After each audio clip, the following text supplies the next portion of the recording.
The simplicity of containment is deceptive, right? Because as you know, it can be a glance.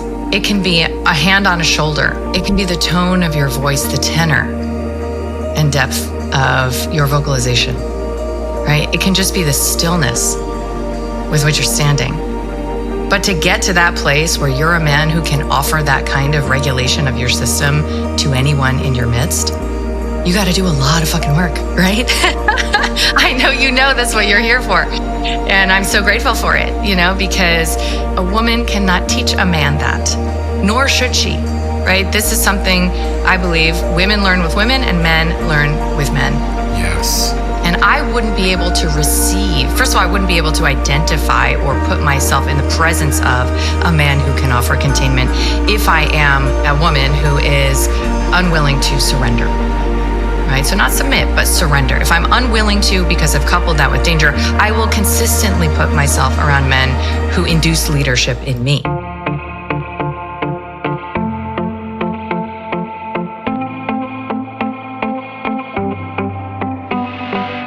Hey friends, Adam Jackson here with another episode of the Sacred Sons podcast. Brothers and sisters, today we have Kelly Brogan, MD, and I'm looking forward to dropping in on this journey of the sacred masculine and the divine feminine, and to see how we can harmonize in this now time.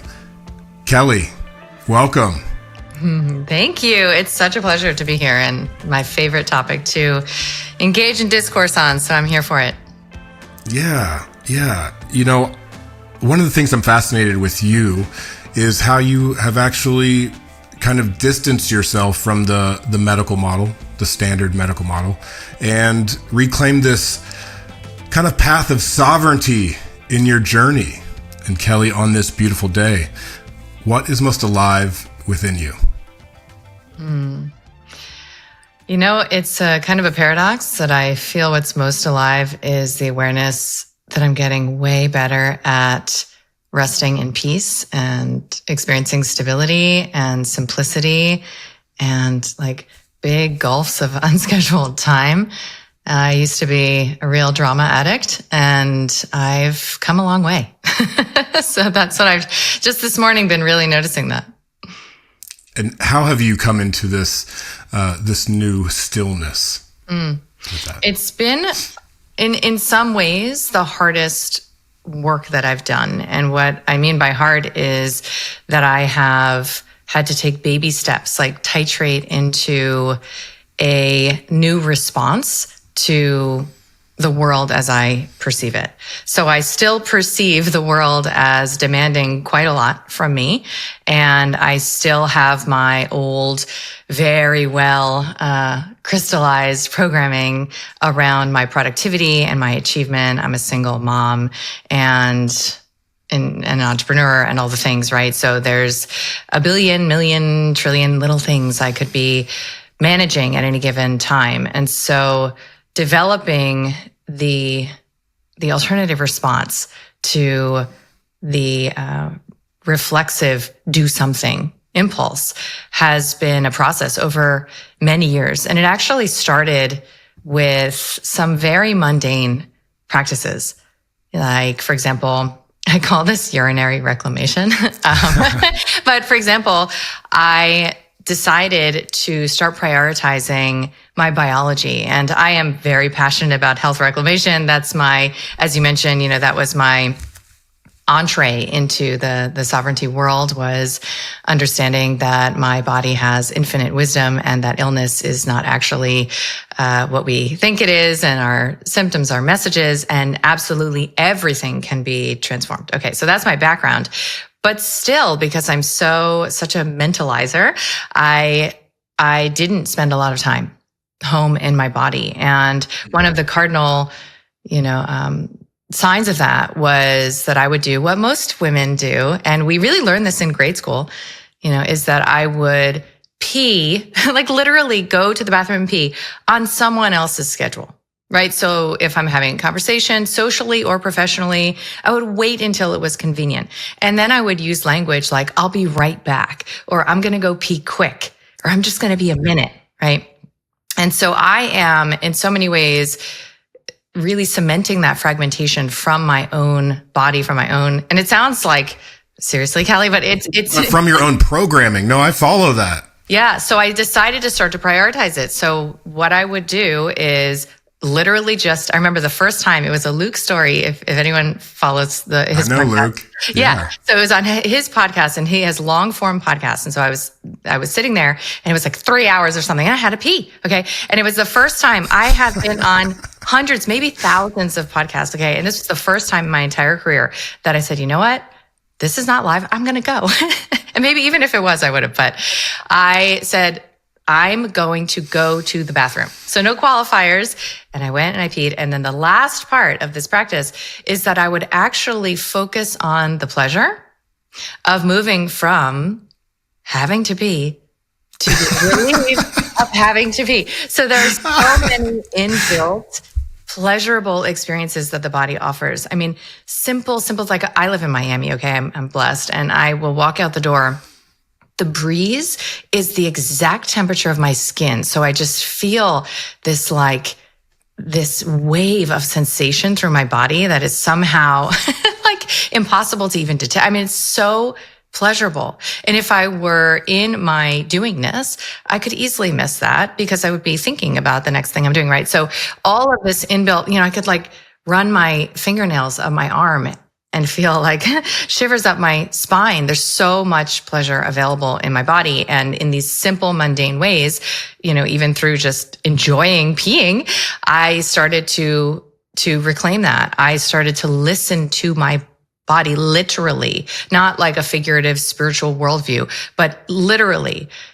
Are my feet cold? Get socks. Am I actually thirsty? Don't put it off, right? Am I tired? Lay down and take a nap, even if I, have a thing in 30 minutes. And that reunion, I think, was the foundation of coming into a different locus of my worth. Right. So that I could start to thaw, believe me, I'm not complete yet, but I would start to thaw this very well conditioned experience of myself as valuable because of what I can do for somebody else and what it is that I have achieved or checked off. And as somebody who has really scaled the mountain of feminism and a lot of, neoliberal programming around that over the course of my life, I, in some ways, got to the summit, as a successful entrepreneur, totally independent, self-sufficient woman and mother, and I don't need a man kind of stuff.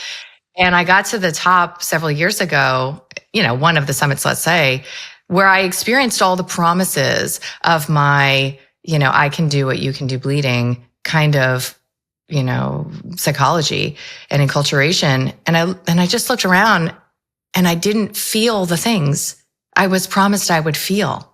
I didn't feel strong and free and powerful, right? On some superficial level, perhaps. What did you feel? Hollow. I felt bereft. And, I actually, a decade after the fact, only at that point started to grieve having broken up my family. I have 2 teenage daughters and, I put my career first. Yeah. I was a career woman, probably up until a few years ago. And then I put a man who was not their father first. And I never really experienced my role and my choice to become a mother. I never prioritized that consciously. But what I would argue is I chose that because it was my priority. And then I came at odds with my own priorities, right? And I decided, well, actually, my career comes before my husband and my kids. It's my dharma, I'm here for this. And it's my mission and I got to do it. And I'm, uniquely talented at whatever it is that I do. And people seem to benefit from it. And all of the actual dimensions of the victim triangle that I was occupying, as an activist, as you could say healer or facilitator, were revealed to me. And all I felt was the deep grief that I don't have my family around me, that my kids are schlepping between houses and whatever. And that's what I felt. That's literally what I felt in the first 7-figure year I had, working 2 hours a week with my credentials and my New York Times bestseller. I started to really feel like this pain that I had suppressed through avoidance and distraction and workaholism. And as I mentioned earlier, addiction to the kind of stimulus that arises from conflict. And, that professionally that's called activism, and personally that's called love addiction. And it's a kind of really habitual, it's a subconscious generation of the conditions for conflict. And thawing that required that I meet the pain, right? So when you asked me earlier, how did you get to this place where what's alive for you is slowness and stillness and kind of almost like boring life. There was, a lot for me to meet inside before I could start to just be still, have a less scheduled day, experience, like I stopped drinking. I don't have a nightlife. I don't even like nightlife. I realized, I thought that I love clubbing and love going out, and I don't. I mean, you'll find me in bed at 9:30, and I have a pretty simple gig, and that is the result of years of really just holding myself as all of these parts try to drum up issues. Yeah, you could say it's a boring life, or you could say it's a more present life. Yeah. You're actually more present. And when you got to that summit, I hope you took a nice pee, because what I love about that, and I can't believe this is where we started, but this is a practical application, of the reclamation of our bodies, of yourself. And there's a lot of theoretical talk out there. There's a lot of spiritual talk, but when it comes down to it, we just got to get back in touch with what's real, got to become more present. We get to become more present with what is right here in front of us, which is our human experience. And I'm curious, can I dive into this part? Because I'm also a co-parent. I'm a father of 4. Mm-hmm. I'm currently married to 3 of my kids' moms. My first son, Noah, we co-parent. We have a very peaceful co-parenting relationship and dynamic, and I'm for it. And there's so many folks out there listening right now who might be in the same situation, whether they're holding on to resentment or that grief. I know for myself that the first 2 weeks where I was 50-50 with my son, that was some of the deepest pain I have ever experienced in my life. What do you have to say to someone who may be going through this at this time? Well, I wrote a book about it. Yeah. I got a lot to say. Yeah, my last book, Reclaim Woman, is a lot about this subject and what I call the poor bargain that so many women are striking these days, imagining that we are going to find this experience of fulfillment on the other end of so many of the externalized, sources of validation that we've been told will secure our independence in the world, and just how simple being a woman can be if you recognize that your biology is immutable, really, truly, and that your biology informs your priorities, right? So we are relational beings, and when I look at where my fulfillment derives from, what I'm going to be thinking about on my deathbed is not, my many accolades and how many people in the world were convinced that I'm an intelligent woman, right? It's going to be the integrity and intimacy with which I've connected to other humans. I am biologically distinct also from you as a man, because I am vulnerable in ways that you're not. If we're in a room together, you could kill me with your bare hands. Literally. That is a reality that I live with every time I wake up in the morning, walk down the street. And when I was in my, righteous bitch phase of my activism life, I was denying that. I was imagining that it was just a matter of being right about how wronged I am as a woman, right? And all this, the catharsis, rage experiences, and all of the fetishizing of that kind of victim consciousness that I participated in as a matriarchal feminist, that I now see as really being an elaborate denial of the biological immutable vulnerability that I carry in my system. So what the hell do I do about that? What I do about that is learn how to offer myself containment. That's the term I use, learn how to offer myself safety. And that safety comes physiologically, right? So through somatics, but it also, of course, comes psycho-emotionally. But the ways in which I can generate safety in my own system allow me to see more clearly, right? And in neurobiology, this is called neuroception, right? It's how you assess your environment for danger and safety, right? And when you are in your childhood programming, as you know, you can project all sorts of business, right? Like you can project onto a pile of laundry in your room that there's an intruder. And then your biology responds in kind, right? Your heart starts racing, you start breathing more quickly. But if it's just a pile of laundry, you kind of want to know that it's just a pile of laundry. But you can't see with sober eyes until you learn to offer yourself this containment, this safety. And then you don't really need to trust anybody else. It's not really a matter of judging the rest of the world because you just trust your little yes and your little no. And if I could boil women's suffering down to one phrase, it is when we ignore the little no. There's a whole other kind of suffering that comes when you ignore your little yes, but the little no, we got to start there, right? When you pretend on the first date, for example, that you didn't feel that ick, right? When you see that flag very undeniably, very clearly, and you talk yourself into the possibility that you could change him through loving him, right? When you hire that employee and you just have a little feeling that, I don't know if it's right, but they're definitely the best applicant of all of them. And it's like good enough and we'll just go with it. We'll work it out, right? So the ways that we settle end up generating the conditions for a whole different type of learning experience.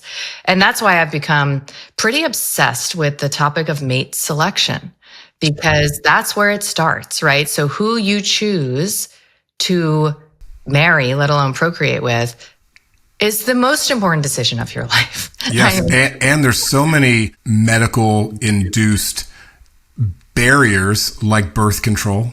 Yes. You know what I'm saying? That impede the natural selection of that process. And I think that's an important thing to understand. You do talk a lot about how women want containment. Before we go into this mate selection, for my brothers who are listening, we got a lot of brothers out here listening. How can the men provide a container for a woman to really feel safe and free in? Well, it's interesting because in my work, I only focus on what women can do. I'm no longer interested in what men can do, what society can do, what the government can do, because it's just, it's really a codependent phenomenon, right? When you imagine that you need to get someone to see, that you need to get them to do the thing, induce, strategize, and manipulate, you're in your childhood trauma programming, right? That being said, the simplicity of containment is deceptive, right? Because as you know, it can be a glance, right? It can be a hand on a shoulder. It can be the tone of your voice, the tenor and depth of your vocalization, right? It can just be the stillness with which you're standing. But to get to that place where you're a man who can offer that kind of regulation of your system to anyone in your midst, you got to do a lot of fucking work, right? I know you know that's what you're here for. And I'm so grateful for it, because that kind of, a woman cannot teach a man that, nor should she, right? This is something I believe women learn with women and men learn with men. Yes. And I wouldn't be able to receive, first of all, I wouldn't be able to identify or put myself in the presence of a man who can offer containment if I am a woman who is unwilling to surrender, right? So not submit, but surrender. If I'm unwilling to, because I've coupled that with danger, I will consistently put myself around men who induce leadership in me and then resent me for it. However, to be a woman who can receive containment, I must be able to offer that to my own system, which means that I'm not flailing around cathecting every time I feel something, that I honor my inner sensations, that I can observe them, bear witness to them, and that I can create the conditions to move that energy, not needing somebody else to do that work for me. So, I have a simple practice I can share. It's super simple, that I call entering through the upset. I think this is kind of the only spiritual practice a woman ever needs. And all that it implies is that any time that you feel upset in your day, it could be an email, it could be a remark, it could be something your kid said, whatever, somebody in traffic, you take 30 to 90 seconds. Ideally, you can go in the bathroom, close the door, go in your bedroom, whatever. But you get into this practice and you just start to recognize your responsibility for your own emotional mastery. Okay, so you take 30 to 90 seconds. And first thing you do is I call it self-husbanding, is to feel your spine and to take on, almost like you're play acting, the energy of a good husband, right? So what is a good husband like? He's got that steady gaze. He's big, right? His energy's big, stable. He's here and he's like, what you got for me, baby? Right? So you take that on. When I self-husband, it takes 2 seconds. I can feel my spine get tall and I can feel almost like I'm offering my gaze. But what am I offering it to? I'm offering it to my own innerscape. Okay. So I do that. I set the stage that way. And then all I do is watch and witness. I'm not labeling. I'm not storying. I just watch and witness the sensations. Okay. So I'm not processing what the meaning is. I'm not looking at my thoughts. That's a beautiful inquiry practice, is wonderful. Huge Byron Katie fan. But to my mind, that's later. It's a more advanced stage that comes after this very basic reunion with your body's sensations so that you can come into a yes comportment towards what's actually fucking happening. Okay. So you just watch it 30, 90 seconds. I can virtually guarantee it will shift. And you might be like, well, what did I get out of that? A lot. Because the pattern disrupt that says my sensations matter more than anything else for me to pay attention to, not my boyfriend, not my ex-husband, not the lawyer I hired. No, your sacred masculine attention is the gift that you give your system. It's a part of this safety that you can offer to yourself. And once you have a practice of doing that, then when you're in the presence of a man who can offer you that kind of steady, stable containment, you will be able to receive it. And in that way, the circuit, right, becomes complete. Because whatever it is that comes through you in that state is, of course, your gift of reflection to him, right? And also you're allowing him to be in service to the men, women, and children of the world through his body. So it's like a really beautiful contract, obviously, that comes online, but not without our being in the maturity as women to fully receive it. Yes, and therein lies the reclaimed woman. It sounds to me like it's a reclamation of the nervous system, of the somatic experience of being in your own body and providing that safety. And so once you are reclaimed, let's go into the mate selection. As a person who works with a lot of men, my number one request is from women. Adam, how do I find a sacred son? I want one of these sacred sons men, and there's a lot of women like, where are the good men? Oof, I hate that phrase. You know that question? I do. I probably uttered it too. And it's just the ultimate victim trope. It really is. It's just a deflection and it's well conditioned, right? Because again, I'll just keep hearkening back to feminism and related programming, because you mentioned birth control. That's one arm of it. Sexual liberation agenda is another arm of it. I would even argue in some ways the new age, and the way it has, through some flavors, feminized men and encouraged them, right, to soften, and is another arm of it. But because of all that, we have rejected our basic femininity. We don't want to be with our feminine essence, with our feminine nature. And then somehow we expect that a man, right? It's like a princess, like damsel, right? Like you want to be saved by by that which you have zero intimacy with. Like, you don't know what men are like, what they need. You don't care. You just want to be rescued from your own experience, from the intolerability of your chaotic, feminine nature. So yes, that phrase, where are the good men? Why are there no good men? I mean, I was a covert man hater my whole life, and I didn't know that was beneath even my professional activism. As an anti-pharmaceutical activist, I would have been like, what are you talking about? What does this have to do with men? It has nothing to do with men. This has to do with health. And in fact, it has to do with women's empowerment, because women are being told to medicate, with psychotropics and antidepressants, their emotions. They're being told to hijack their hormonal systems with birth control. They're being told to medicalize birth. They're being told breastfeeding is optional. They're being told that their mothering hands are replaceable by any warm body. Right?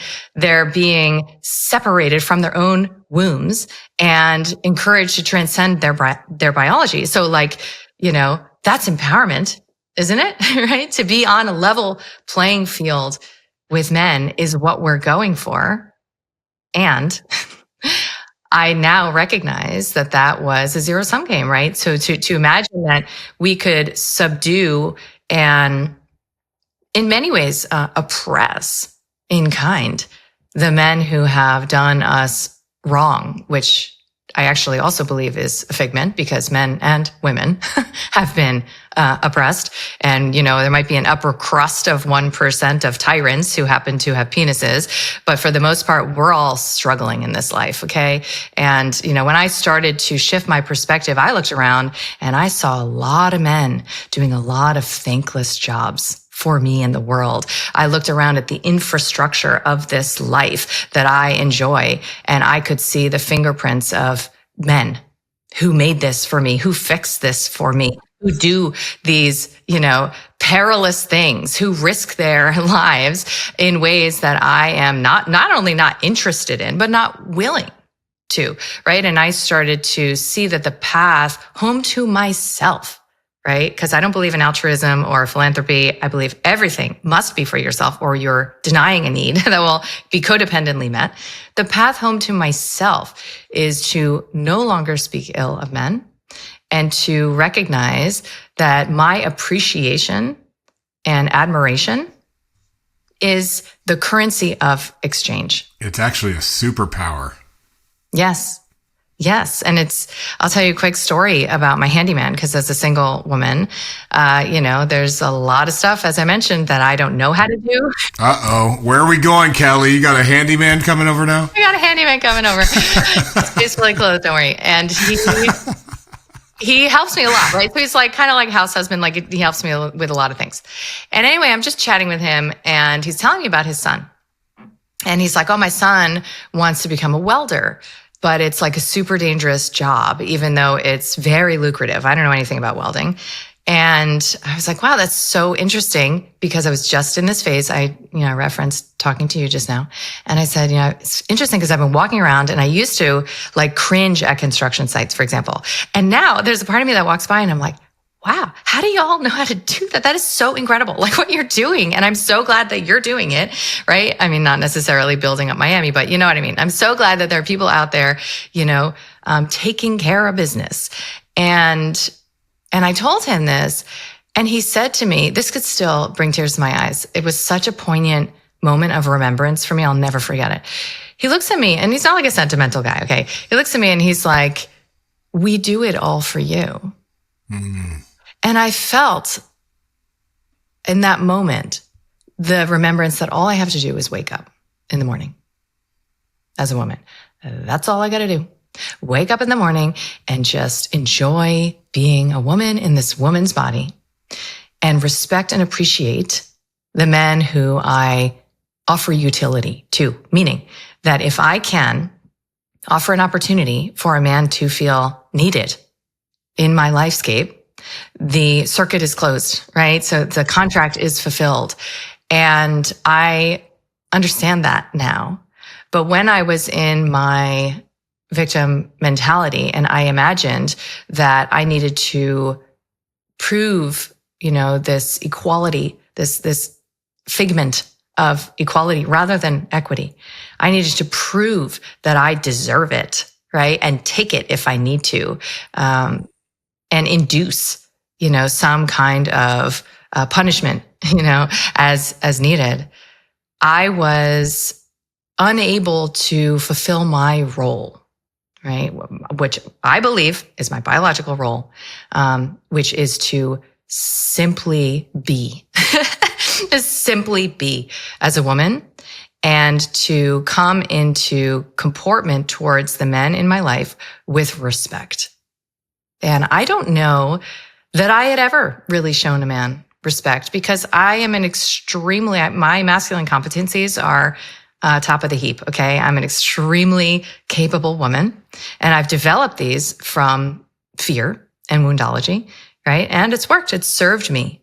Okay. But for me to respect a man would mean that I would need to see him as not wanting something from me that I didn't want to give. I would need to see him as being able to do something fundamentally better than I could do it if I cared to.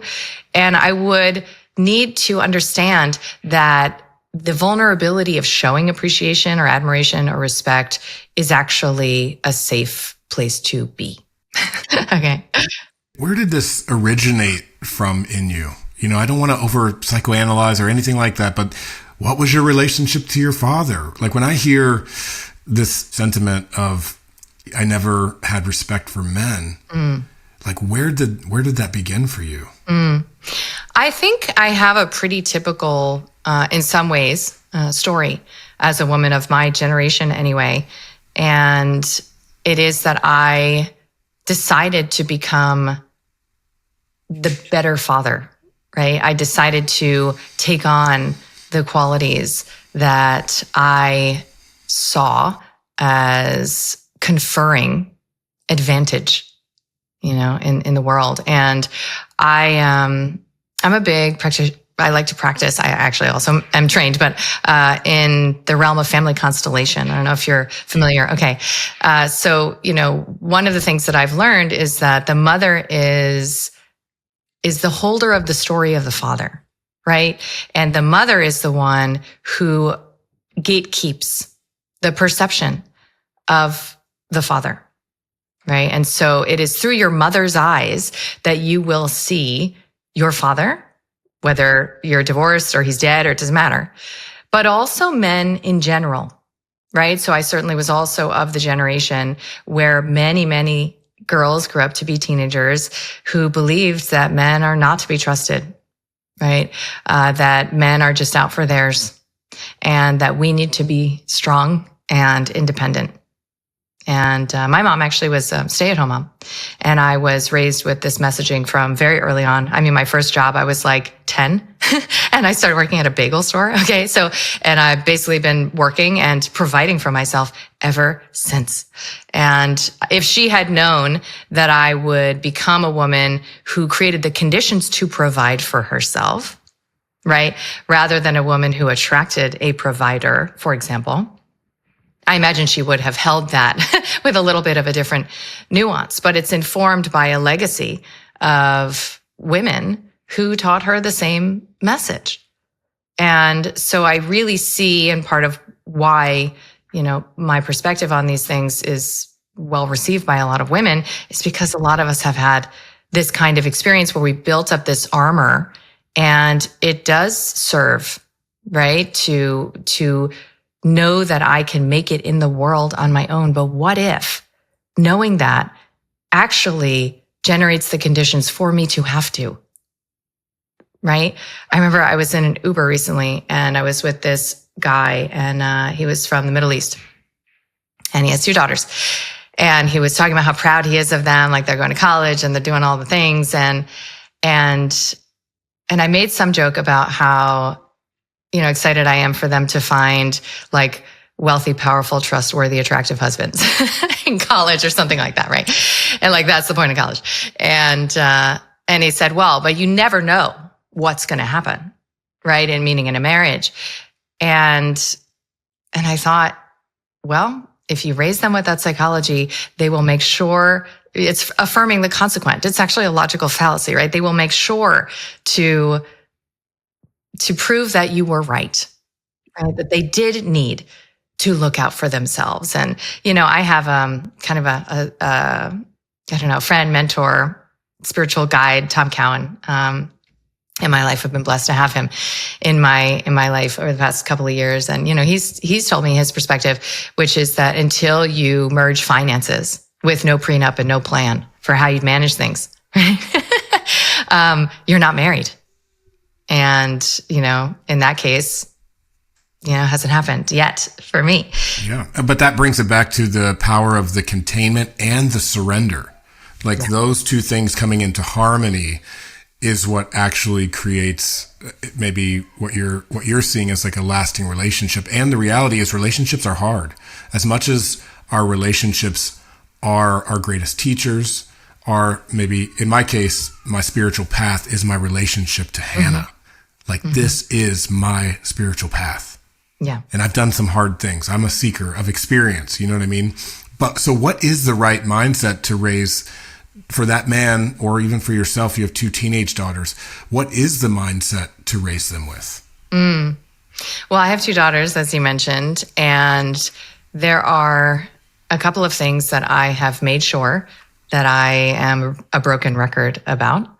And the simplest one is always honor your little yes and your little no.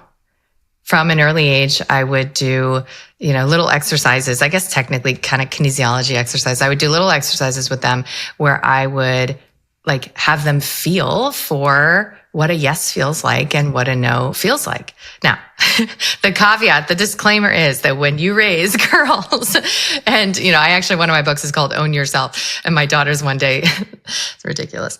I was in a real kind of like new agey moment of my life. And I was like all about, not that this is necessarily that, but I was all about ecstatic dance, right? And so I'm trying to like and I love dancing, and I'm trying to drag my girls, and they were like tweens at the time. And I'm trying to drag them to this ecstatic dance thing, right? Because in my worldview, I'm like this conscious mom, and, I've like broken all these cycles. Meanwhile, I had not even begun to do the deeper work. And I could talk about parenting, mothering all day long, because there is nothing I'm more passionate about than the plot twists around what it is to actually develop intimacy with your children, and how much it asks of you in terms of emotional self-regulation and maturity. Okay, so I thought I was already like done, right? So anyway, I want them to come to this ecstatic dance thing, and they don't want to come. But I think it's good for them to come and to be around community and like, have this experience of moving their bodies and blah, blah, whatever. They don't want to go. And they literally created this big poster. Because around the time the book came out in 2019, and it said, "Own yourself," right? And so they basically were like, "You told us that our no is our no, and we don't want to come, right? So we're not coming." And, I have canceled trips that I planned because they, and honestly, it was a brief window. It was probably like a year where there was a lot of that. And I was showing them, I actually care about your opinion. And it's not that your opinion trumps my opinion or whatever, but I actually am listening to what it is that you're perceiving, right? Because if we think of one of the feminine responsibilities in a polarized dynamic as being what you don't want, right? What I feel, what I don't want. What I don't want is the feeling I have of no. Okay, so you say, "Hey, baby, let's go. I really want to go fishing in Utah," and I feel like, right? My responsibility is to say, "I don't know. It doesn't feel good when I imagine myself like being out on that boat." No. So, and then you iterate from there based on how I feel. Okay, so that's one of the dynamics you can grow as a man and woman. And if my responsibility is what I don't want, then how am I as a mother interacting with my daughters? No. Am I coercing? Am I manipulating? Am I dismissing? Am I power overing her? No. Well, then I'm teaching her to abdicate her primary responsibility, which is to learn how to work with her no. You're enforcing self-respect. Yes. And self-alignment. It's not self-love, it's self-respect. And I love this word, self-alignment to like what is actually real for me. And I hear that as a parent. If I'm manipulating or coercing, then I'm confusing their actual alignment to themselves and to their own inner knowingness. You're generating a codependent who will engage the covert exchange of giving to get. Yeah. Okay, mama, I'll come to the stupid thing I don't want to go to. Then you'll be nice to me. Then you'll approve of me. Then you'll love me, right? That's a codependent dynamic. And we bring that as women into our relationships, and we end up choosing men, right? That we can have that manipulative power over because it's so familiar, right? Rather than learning how to artfully remain connected while autonomous, right? Learning how to say no without burning a bridge, without that mixed energy of the push and pull, right? So that's most of what I have focused on with my daughters. They've also seen the light side of my independence and all the things. And they also know that I manage a lot, and that, you know, if I had to do it differently, of course it is how it needed to be, I would have prioritized identifying in my lifescape a man who was in his provider archetype. And I would have done that, not so that I can, nothing wrong with this, no shade, but not so that I could like sit on the couch and watch Netflix, but so that I could no longer entangle my creativity with providership, right? Because I could become a mogul, right? That's fine. But if it is in service of providership, there is a commingling of energies that constrains. It constrains creativity. And yes. In my experience as a female entrepreneur, and the journey that I've had as a female CEO, which is a very complicated and in some ways unnatural experience to have, because women are not by nature hierarchical, right? So that when I surround myself with a team of women, it's quite messy because it's not in our natures. We're collaborative, right? Whereas I'm sure you've had this experience, right? Put 10 guys in a room. You organize within minutes. Who's good at what, quickly. Where, you know, who's the top dog here, who's the top dog there, right? Like it's a natural, phenomenological, unthreatening in many ways reality. So, you know, they've seen the challenges, and I do believe that they understand that they have a choice between being a career woman and a woman with a career, and that I feel passionately that being a woman with a career is aligned with their experience of their own soulfulness, of their own pleasure, of their own creativity that, you know, they've come to appreciate.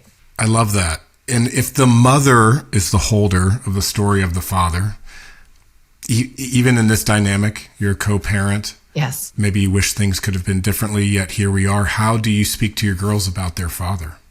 So I am very blessed. I actually saw years ago in ceremony how essential it is for you to be a yes to whomever it is that you procreated with, even if it was in violation, which of course is advanced mastery level spirituality. But to get to a place where you assent, ASCENT, where you say a yes to what actually happened in your life that resulted in a new life, you know, coming into manifestation, so get to that place where you're a yes, because otherwise your child is half that person, okay, and will forever, right, like hold this imprint of being a mistake, being regrettable, being maybe emblematic of some sort of trauma or tragedy. And that will be the story that they carry forth. And it's actually up to you, for the reasons we're talking about, to narrate that differently. So I am very blessed in that I would likely choose again, you know, their father, he is the man that I choose to procreate with in this lifetime. And I, you know, can see so many ways that I didn't know about my role as wife. And I've also become quite passionate about the power that women have to transform marriages that we were never told about, because basically all that happens in these women's empowerment circles is how to get your man to see, how to get him to change, how to drag him to therapy and all the things. And I don't subscribe to any of that anymore. And I know the power that we have as women to induce change without actually compelling it through the means that we're used to, right? Talking or therapy or whatever. So I didn't know any of that. And like I said, I put my career first and all the things. I have been on a wild magic carpet ride of a life, over the past 15 or so years. And I wouldn't change a minute of it. However, I'm very blessed to be able to say, like, I would choose it again. Like he's a fantastic man and father, and I only ever speak positively about him to my daughters. And again, I'm in this isn't the challenging path where I know how difficult this is for others. And trust me, I have many girlfriends who are on the more advanced path where coming to a place where you look at that child and you see literally half of that child is that man. Anything that you're saying about that man, you're literally saying about this child in front of you. That's the reality. Until we accept our parents and our parents' parents, and we say yes to our ancestry, we cannot come into acceptance of our own life. We will forever be, in family constellation, it's called compensating for death, right? We'll forever be in the comportment of looking backward instead of facing forward, and appreciating what it is that we have as an opportunity. So I'm quite passionate about that. As a corollary of not speaking ill about men is to just find it in you to either shut up or narrate positively, focus on positive aspects of what it is that this man brings to the earth table, because otherwise you are participating in one of the deepest injuries there is, right? Which is, I was a mistake. I'm fundamentally broken. I'm so much bad that I don't know I could ever get it out of me, right? How many of us are walking the world with this deep belief, and there are ways to really mitigate that. Yeah. In the work that we do, we're acknowledging our ancestors as well, because sometimes that's finding acceptance for the father, for the grandfather, maybe for the great-grandfather you never met, but acknowledging that they too were human and they had flaws. And, it's important to make those acknowledgments of the past so that we can bring them through in the present. Yes. And so, okay, so let's talk I like that you said that women can transform a marriage. So let's say, because I know there's a lot of them out there, brothers and sisters, they're holding on. How can a woman or a wife take responsibility and transform a marriage? So in my process of taking radical responsibility for my experience and moving through, my last divorce, I came to recognize these patterns of externalization of my focus.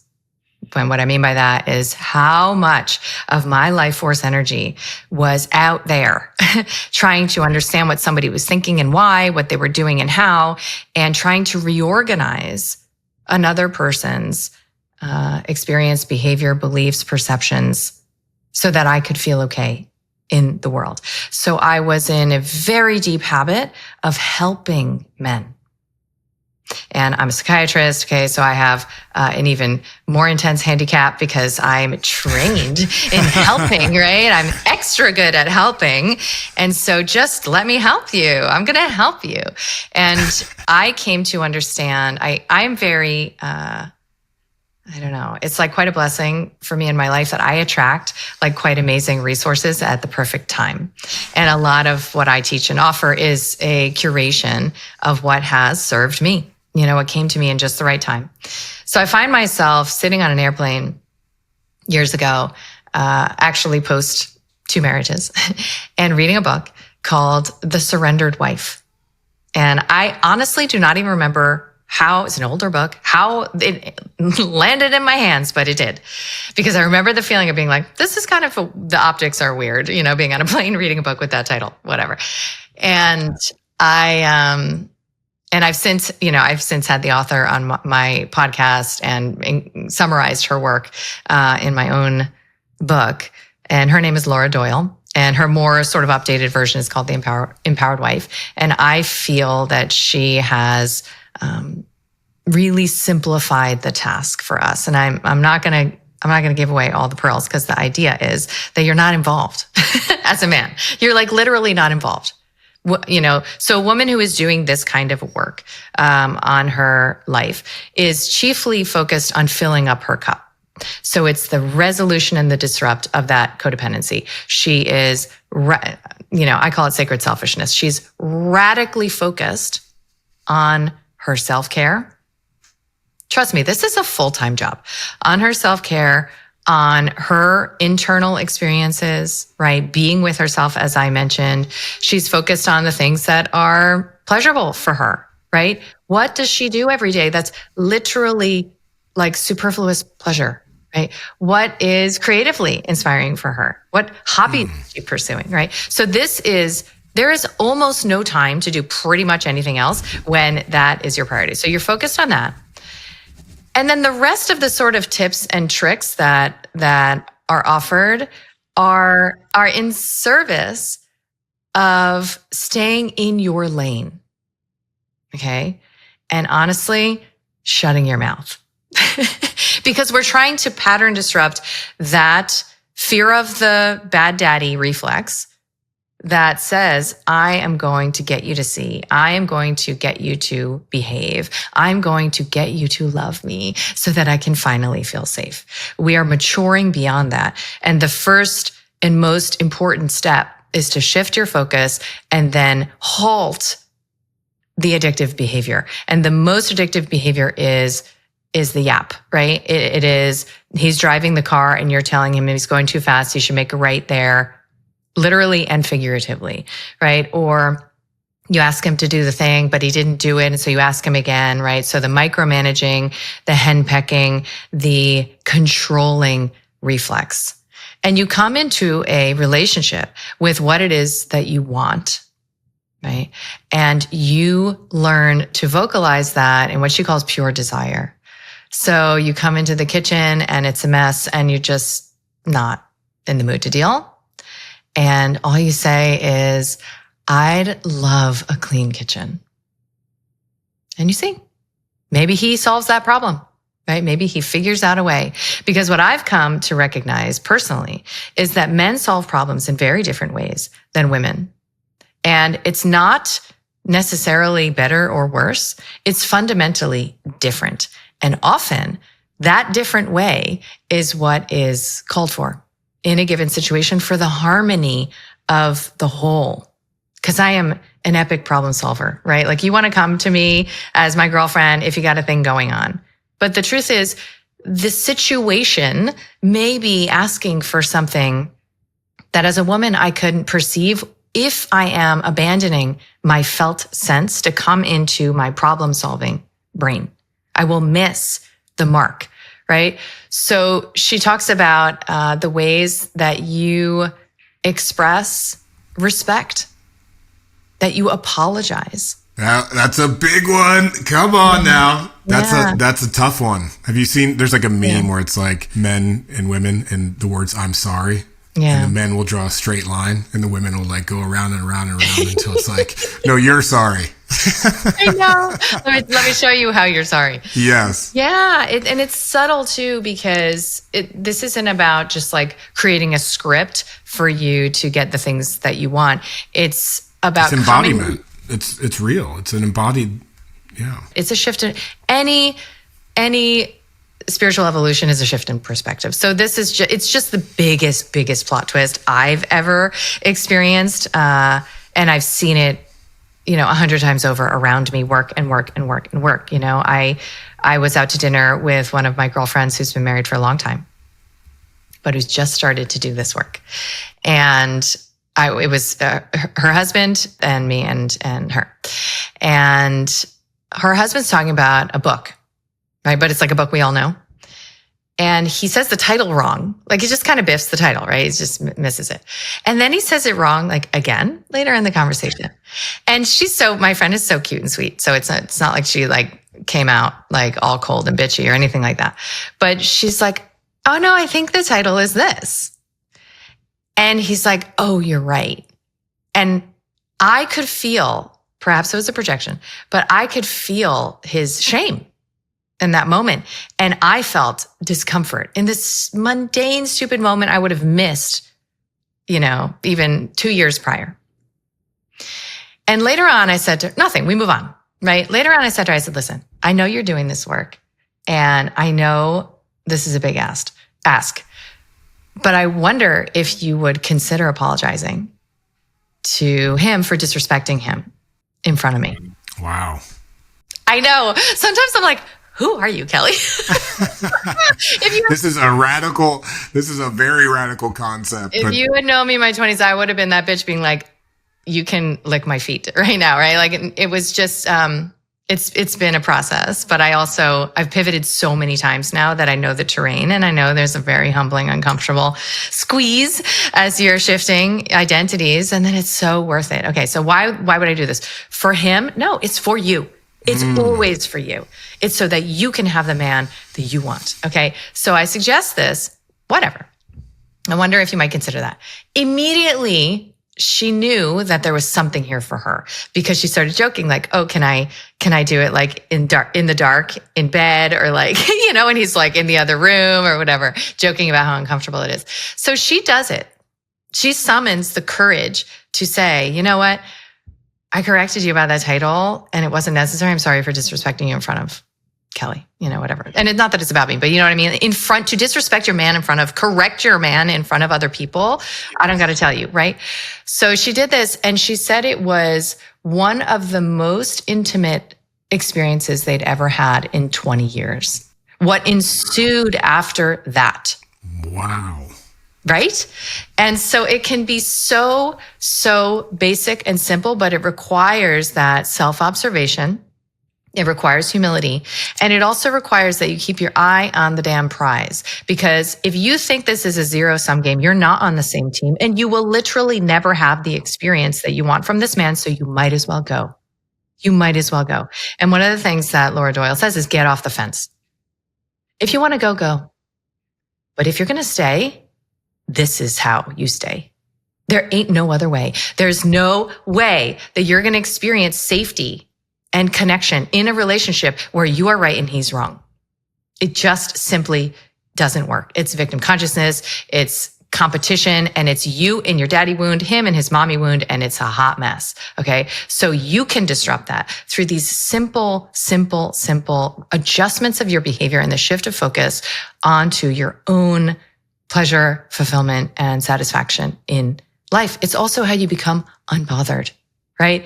He's liking girls on social media. You're just unbothered, right? You come into this black cat energy and you do it through these simple adjustments and you will start to experience the man that ideally, back to the mate selection thing, you respected when you first came together. Now you will re-experience that again. Wow. That's powerful. For me, the word that comes up is devotion. And for both parties to be in complete devotion to the best and highest for each other, but for the relationship itself. Yes. I just didn't know that. I literally didn't know that's what marriage was about. Like I thought it was the person is supposed to serve your growth. And then when they stop serving your growth, you leave. And, in college educated demographics, 90% of divorces are initiated by women. Okay. So I was had a lot of company, that I was able to keep, but I didn't know it was about the egregore. I didn't know it was about the covenant. I didn't know that we were devoting ourselves to something between us, not to each other necessarily, because that gets very dicey. And most of us are not really emotionally mature enough to understand what it means, David Data-esque devotion in the third stage, right? Maybe we'll have a few moments of that before we die, but it's way easier to say, we're in this covenant with each other. We're in service to the marriage. What does that look like? Well, there's my role and your role. I'm going to stay in my role and serve through that. Yes. Wow, this is very powerful. It's also, it is actually radical to hear this coming from someone like yourself, who's a former feminist and flipping the script on it. And, I work with a lot of men. We do a lot of work around accountability, integrity, doing the things that we say. And what I hear from a lot of men who are in relationship, in committed relationship, is they actually really love their women. Yeah. Yeah. They really, really do. And want to please them, right? And want to win that game. Yeah. They're wired for it, right? Yeah. And that's, and some oftentimes don't know how. Yeah.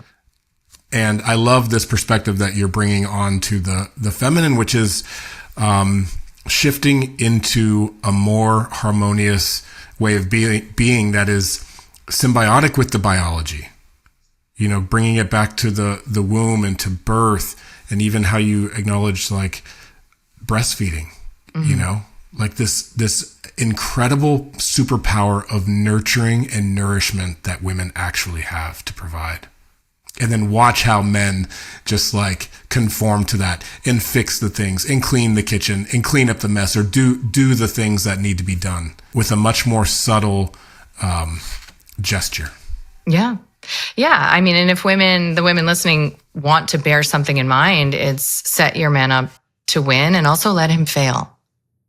Right. So, if I want to set my man up to win and I want to go out to dinner, I'm obviously not going to say, you never take me anywhere. Why do I got to plan everything? Okay. I'm going to say, I would love to go out to dinner on Thursday night and dress up really cute and have a wonderful evening with you or whatever. And then I'm not going to just like pitch him that and hope he can mind read, because I haven't taken the time, space, or attention to understand what it is that I actually want, right? I've done that. I've gone into the imaginal realm that is my superpower, and I have explored what that evening could look like, what the lighting in the restaurant is going to be, what the scent of the air is going to be, what it's going to taste like my first bite, and how cute my dress is going to be, all the things. I have done all that work. Okay, I'm going to come to him and I'm going to set him up to win. And I'm going to say, I think I'd really love, either sushi or Indian. And I think going to Midtown, would be great. So this way, if he picks sushi or Indian in Midtown, he's winning, right? Like I've set him up to become the hero of my fantasy. Okay. And let's say I empower him to manage the finances in our marriage, okay? I am also going to fully trust him to do so. And this is like any CEOs out there know that when you hire somebody and you don't fully trust them and you micromanage them and you have your you're glaring over their shoulder, you're going to get maybe 60% of their competency. But if you fully trust someone, because you trust yourself to have chosen somebody that you can trust, okay? If you fully trust someone, you're going to see they're going to show up in, 95 to 100% of what they have to offer. So you fully trust, and you understand that fully trusting means that you're trusting him to figure it out, which includes fucking it up sometimes. Isn't that how we learn? Okay. So that is very vulnerable. That's very vulnerable. And trust me, I understand, because I would never have considered this little bit of advice, in my former iteration. So if anybody gets it, I get it. And I recognize and I understand these many paradoxes that are at the heart of our fuller expression of our experience of expanded sovereignty. It's not the linear path, right? That we've been told. You just get more power and more power and more power. There are these plot twists, especially for women, that come through surrender as the assent, as the yes to what it is that you have chosen, to what it is that's in front of you. And it's ultimately trusting God to, put his hand at your back. You don't got to do so much. You don't got to do so much. Beautiful. I think that's a perfect place to wrap. Kelly Brogan, MD. Check out her latest book, The Reclaimed Woman.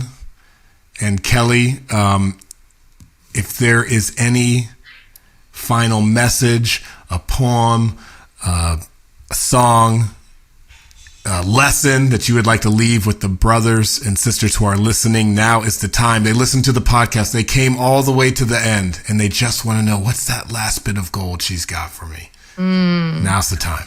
I love it.